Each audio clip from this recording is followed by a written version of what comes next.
Welcome to Live Life on Purpose with Jose Feliciano with Feliciano Financial Group.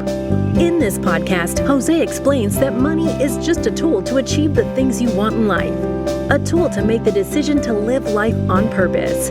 He draws from years of experience to demonstrate that when your money aligns with your goals, you can live a purposeful life. Because when your vision is clear, your decision is easy.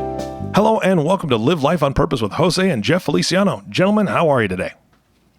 Fantastic. Thank you. We're great. Thank you. All right. I have both of you on the line here. Guys, I know that you wanted to talk about protection, really. I mean, this is what this is all about. We're going to do two podcasts. The first one is really about protection for families, and then the second one's going to be about protection for business. So I'm curious, what made you bring up this topic for these two podcasts?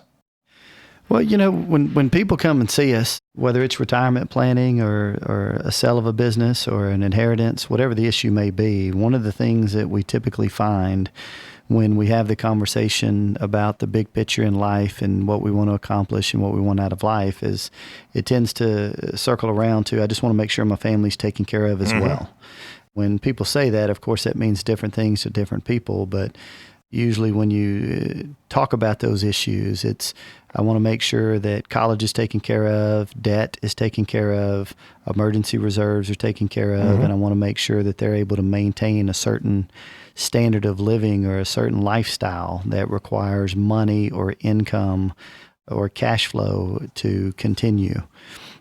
So that's in a self-completing plan or making sure that we're taking care of those issues. It becomes a very important topic that we have to drill down and really define and put some parameters around to make sure that we've got enough resources and assets to take care of. Yeah, absolutely. I know that speaking of retirement, people are shooting for certain numbers, and Jose, you've spoken about it many times. Depending on what you want to do in retirement, maybe you want to be really charitable, maybe you want to travel, maybe you want to really, really help your family. Everybody's going to have different goals in retirement, but none of those goals are going to come true if somebody loses a spouse and they don't have protection in place. So I know that that's a big part of the overall conversation, not the only piece of it, but that's a big part of it. Why is insurance so important for a family? I know we're going to talk about business on the next podcast, but for a family specifically, kind of give us the overview of why it's so important.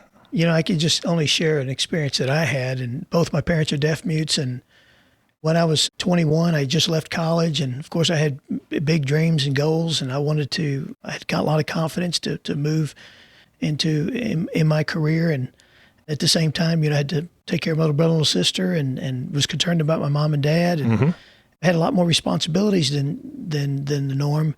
So what was important to me, you know, I've got this whole career of accumulating wealth, but what if I don't make it? And if I don't make it, what do I want to have happen? Did I want everybody to go to college? Of course. Did I want to make sure that my parents were taken care of and how much income that they would need and the things that were important to me? And you know, at a very early age, I made sure that I was insured with just term policy, but I wanted to make sure that people were taken care of, and that gave me the peace of mind. I mean, it wasn't really about the premium; it was more of I know where I'm heading, and if I don't make it, what do I want to have happen, and making sure things are structured in a way that really where I was able to sleep at night. So everybody's different. I bring that up, and I bring my story up because I was in more of a different situation where I was a guardian of little brother and little sister, but then I had kind of these days, there's a lot of people in the sandwich generation that they're having to take care of their kids and their parents. There's never two plans that are alike, but I think that all of us want to accumulate and go and live the lifestyle that we work towards and the goals that we want to set for ourselves. But to have a self-completing plan, to know that things are in place, whether I'm here or not, that just what gave me the peace of mind. And what we find when we work with families, there are things that are important to them, whether they're here or not. Sounds to me like you were the original sandwich generation in your situation. You just inherit and deal with the cards that are dealt. But everybody that we find has people that are important to them, for sure. Absolutely. And Jeff, I know that you mentioned a few different things. It sounds like that when you speak with your clients, you have different specific areas that you want to cover when it comes to protection. We understand that different things are important to different people based on the things that are important to them. It's our job to help them see the things that they see, put some parameters around it, try to drill down a little bit deeper so that we can set some tangible financial goals and objectives in order to achieve, but also talk about the issues and things that we don't see, that just through experience and other situations that a lot of times people haven't thought of. And I think Jose said it pretty well a while ago when he said just kind of thinking through, what do we want to have happen? Is everything set up that way? And where does the money come from? You know, at the end of the day, it's very common that it's not necessarily the money as much as it is just the impact that money has and what role it plays on the things that we want to accomplish that are important to us. So what areas are people looking at when it comes to protection? Typically, we try to walk through when we're talking about just a family, not in a business setting, because that's a whole other set of protection issues and things to think through, whether it's succession planning, income replacement, key man, buy-sell agreements. There's kind of a variety of things on the business side. But on the personal side, making sure that a few things are taken care of. So one, final expenses. Number two is taking care of debt. 3 is providing for college education or funds for college education for kids or grandkids important. We can factor that in. 4, we call it a transition period. Just, all right, if something were to happen to me, how much would my wife Marcy need in order to pay the bills and be comfortable? So that way she doesn't have to make a decision for 6 months or a year. Just no decision. Let's cover expenses just for the transition. And then we get to a point to where, all right, new normal, what's the plan? Let's set some goals going forward from there to think through. And then number 5, which most people don't think through, which is, all right, how much income, if something happened, if there was emergency reserves were taken care of, completely debt-free, college was a non-issue, we had enough of a cushion for a transition period. Well, how much income, if any, would he or she need in order to pay bills and maintain standard of living, and for how long? But those are really the 5 areas to really think through. And it's not really the insurance. It's just more of what the needs are. And then we go and say, all right, now, where does the money come from? Maybe we have savings. Maybe we have business assets. Maybe we have income from rental properties and pension plans. Maybe we have plenty of resources. Maybe we don't. But if we don't, then how do we provide the money when we need it the most? That's when we look at insurance and how those solutions may fit and accomplish the things that we have to take care of. Yeah. You've both mentioned that each person's different, each family's different, their goals, their hopes, dreams are different, but there is a common thread of wanting to take care of their family, people around them. Jose, you mentioned, when you were younger, you had a simple term policy. I know there's multiple types of insurance. So can we dive into that a little bit and kind of paint me a picture of what insurance works best at what time of life with what kind of family situation, if you can? I mean, I know it's difficult, but can we talk about that a little bit? Everybody's in different situations, like we said earlier. When you're younger, term insurance is a great avenue. But then as we work with retirees, or when we work with people that are accumulating wealth in their retirement plans, sometimes they've already maxed out on their 401k or their IRA or their Roth, or whatever the case may be, and they're looking for vehicles that could be tax advantage vehicles. So there are some tax issues or tax planning that you could do within life insurance policies, because you're either going to live or die, and if you do make it, you want to accumulate wealth in the most tax efficient way, and if you don't make it, you want to make sure your family's taken care of with the insurance proceeds. So there is what they call whole life. Whole life is basically money's invested in kind of like bonds inside a life insurance policy. You have universal life, and that's kind of also into bonds, but designed in a different way. And then also what they call a variable universal life, where you can invest in mutual funds inside your life insurance policies.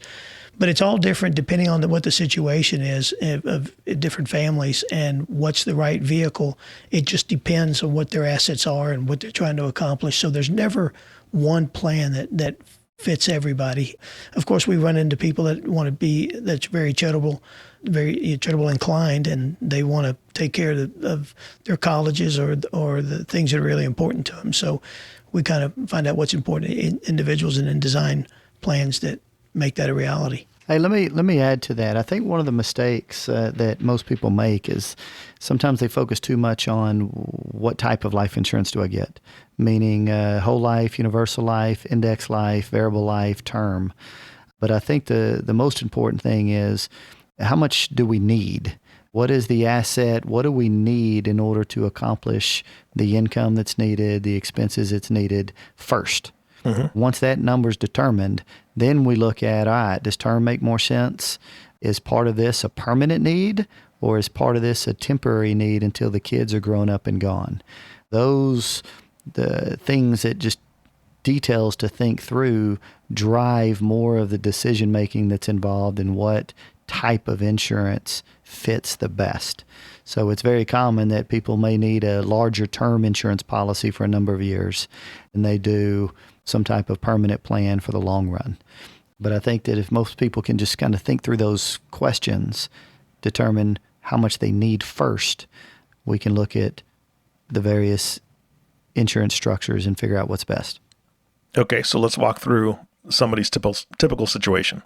A couple comes in, they've got a mix of kids. Some are still at home, some are in that college age range, maybe out of the house, maybe living on their own. I don't know, but kind of a mix of kids, because I know that most of the clients you work with are what, in their 50s, somewhere in there. It's kind of your ideal client range.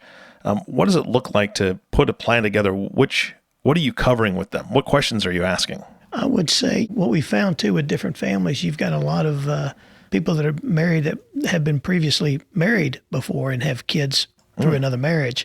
So things can get pretty complicated. There's a lot of couples that do want to take care of their kids from other marriages, and how to set up that structure is very important. But I would say that if you were to say, somebody with the age of 50 to 60, they got people going through college maybe at the time. And then, of course, they've got grandkids they're thinking about, and they want to provide that structure. Or maybe through their life experiences, they want to make sure that their kids are taking action at an earlier age since they went through 50 years of life. The typical thing that we tend to ask and look for is going back to really the basics. What do we want to have happen? If something were to happen to you, do we need to address debt, income replacement, college cost, transition money, so forth, to determine what the need is? We take out or subtract resources that we have: income, rental properties, assets, 401k, savings, investments, those type of things. And to determine, all right, is there a need, is there a gap, and then what is the best way to fulfill the gap? Most of the time when you look, term is kind of your first avenue because you can get a lot more death benefit for a lot less premium with term insurance than you can any kind of permanent plans. Typically, we look at covering the need first and for how long. And if we've got that covered, then there's a variety of other things that has to go in order. Let me give you an example. If someone's 45, 50, they're still saving for retirement, they're still saving, putting money aside for kids, maybe we look at term, then we make sure that emergency reserves are taken care of, 529s are funded and on track, retirement plans are funded and on track, Roth IRAs, if available, are funding and on track. And in the situations to where all these things are taken care of and funded, and we still have extra money, and we want to provide maybe more of a permanent death benefit, some money that stays in the family into the future, then we may look at permanent insurance policies, whether it's index life or variable life or whatever the case may be, assuming all those other things are taken care of first. Got it. All right. And I would add one thing to that is that now the next healthcare crisis is long-term care. So as you get older, you start to think about, I'm saving for retirement.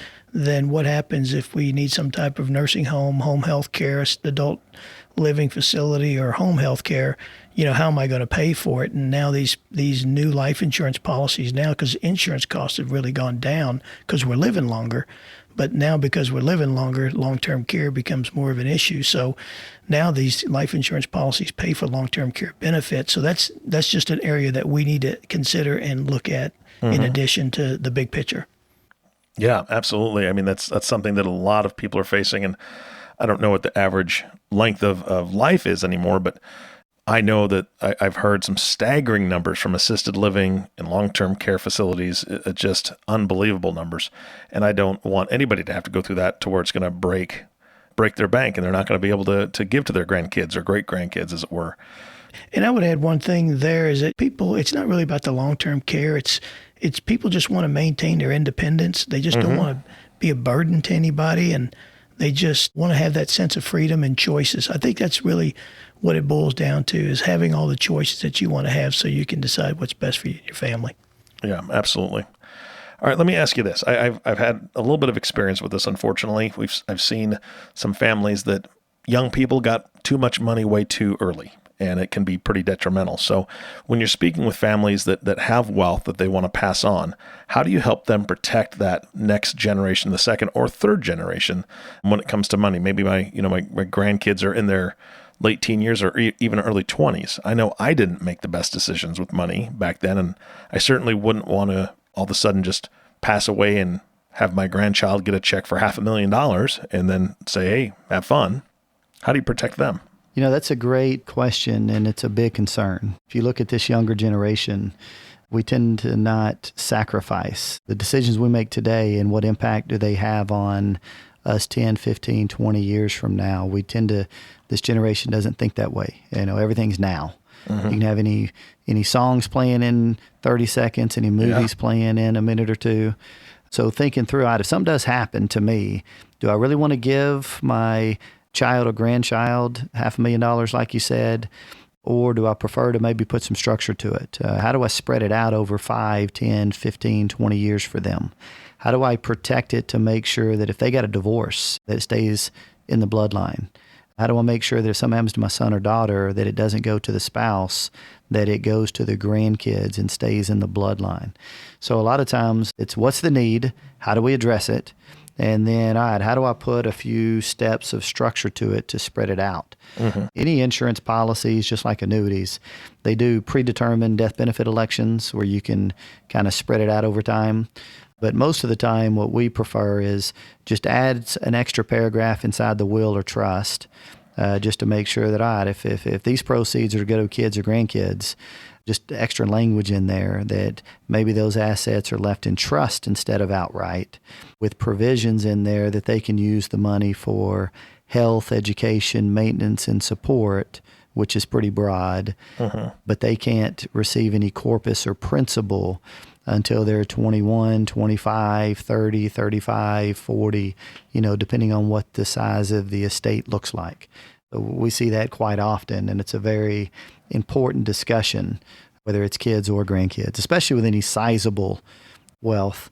Going back to what we talked about on the prior podcast, that article that I read that, said that over 70% of inheritances are spent in the first 18 months. Sometimes we just have to protect our kids from themselves. I agree 100%. And just for those that are wondering, the first-hand experience, we actually had a young man that we had helped to take care of for a time because he needed some extra help. And later on, his grandmother passed away when he was not living with us, and basically he ended up with a check for around $150,000. And it took one party and one boat to wipe that out. It was within 30 days. And the boat was around $120,000, and he didn't get insurance on it, and he sunk it 2 days after he got it. $150,000 gone in less than 30 days. I just can't imagine. I hate to say, luckily the grandma had passed, so she didn't have to see that happen, but can you imagine watching your grandchild just absolutely blow a tremendous opportunity like that and for nothing, and to have it, that would be just heartbreaking to me. So I love the discussion about trusts, because I know that there's a whole bunch of different types of trusts. I know there's so many different ways to set it up, and that is definitely its own podcast. Can we do a podcast on trusts in the future? Absolutely. You bet. I mean, you got divorces, you got creditors, and you can have those trusts are so important how it's structured to make sure you allow that money to last as long as it can. Yeah, absolutely. You bring up great points. So say those again. You said divorces and creditors and what else? Yeah, you want to set up the structure to where people want to keep their family money down their bloodline, and just to know that everything that you worked for going to somebody else other than your family and down your bloodline, like Jeff had talked about per stirpes and with the wealth staying in the bloodline, you have to set up that structure. Is just. You were just talking about the boat situation with that kid. It just reminds me quickly that 76% of all NFL players are bankrupt 2 years out of football. Jeez. And it's all about the cash flow and making that money last the longest. And they just think about today and not really putting structure in it, thinking about tomorrow. Yeah. And that's tough. That is a tough situation. Let me ask you this. When it comes to, I know that, again, I'm going to mention something that's probably going to be its own podcast or part of maybe some estate planning, but if somebody doesn't have an estate plan or a good will, things can end up in probate, right? That's the terminology for it. And that's public, correct? We get a lot of questions around, do I do a will or do I do a living trust? What's the difference? At the end of the day, if structured correctly, they both can accomplish fairly the same thing. I think the biggest difference between the wills and trusts, or a will has to go through probate, which means it's public record. Yeah. Whereas a trust, if assets are titled correctly, can avoid probate and it can keep everything private. Yeah, I think that in and of itself is another level of protection, what this series is about. I think that's so important. I wouldn't want my family to go through that, to have everything public and have the state involved or the government involved in any way, shape, or form in this way. I just think it's hard enough, going through a loss of a loved one without having to have everything displayed out there. That's why it's so important to call time out, really think it through. And then what we do is we draw the roadmaps out and what do we want to have happen? And then we get the attorney to come in and do the legal work that needs to be done. It's really just important to call time out, really think it through. And especially in today's age, we have previous marriages, we got stepkids. We just got so many dynamic situations that just calling time out to really decide what to do. To me, no action is action. So take action. Yeah, I agree. Guys, this is a great podcast. A lot of good information. I think it brought up more questions for me than it did answers, honestly, because of how complex this stuff can be. And I think the audience is probably going to be in the same boat as I am. Do you have any closing thoughts for today's podcast? And then, of course, I'm going to ask you for some contact information if people want to follow up with the questions that they have regarding what they heard today.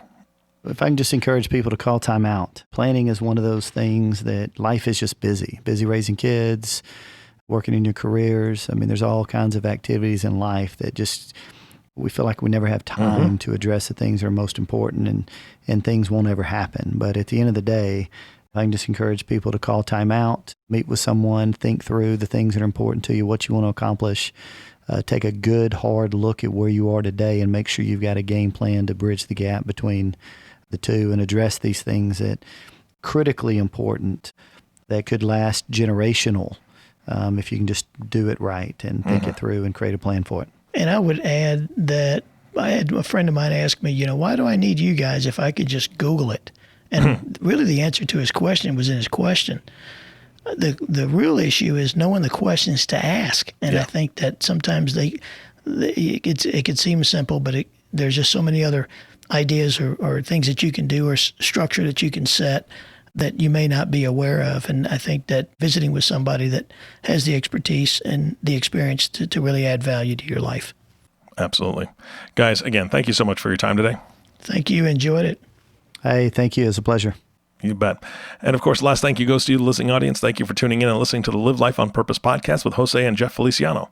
If you have not subscribed to the podcast yet, please click the subscribe now button below. This way, when they come out with a new podcast, it'll show up directly on your listening device.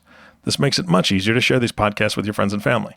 Again, thanks for listening today. For everyone at Feliciano Financial, this is Eric Johnson reminding you to live life on purpose. Thank you for listening to Live Life on Purpose with Jose Feliciano. Click the subscribe button below to be notified when new episodes become available. The information covered and posted represents the views and opinions of the guest and does not necessarily represent the views or opinions of Feliciano Financial Group. The content has been made available for informational and educational purposes only. The content is not intended to be a substitute for professional investing advice. Always seek the advice of your financial advisor or other qualified financial service provider with any questions you may have regarding your investment planning.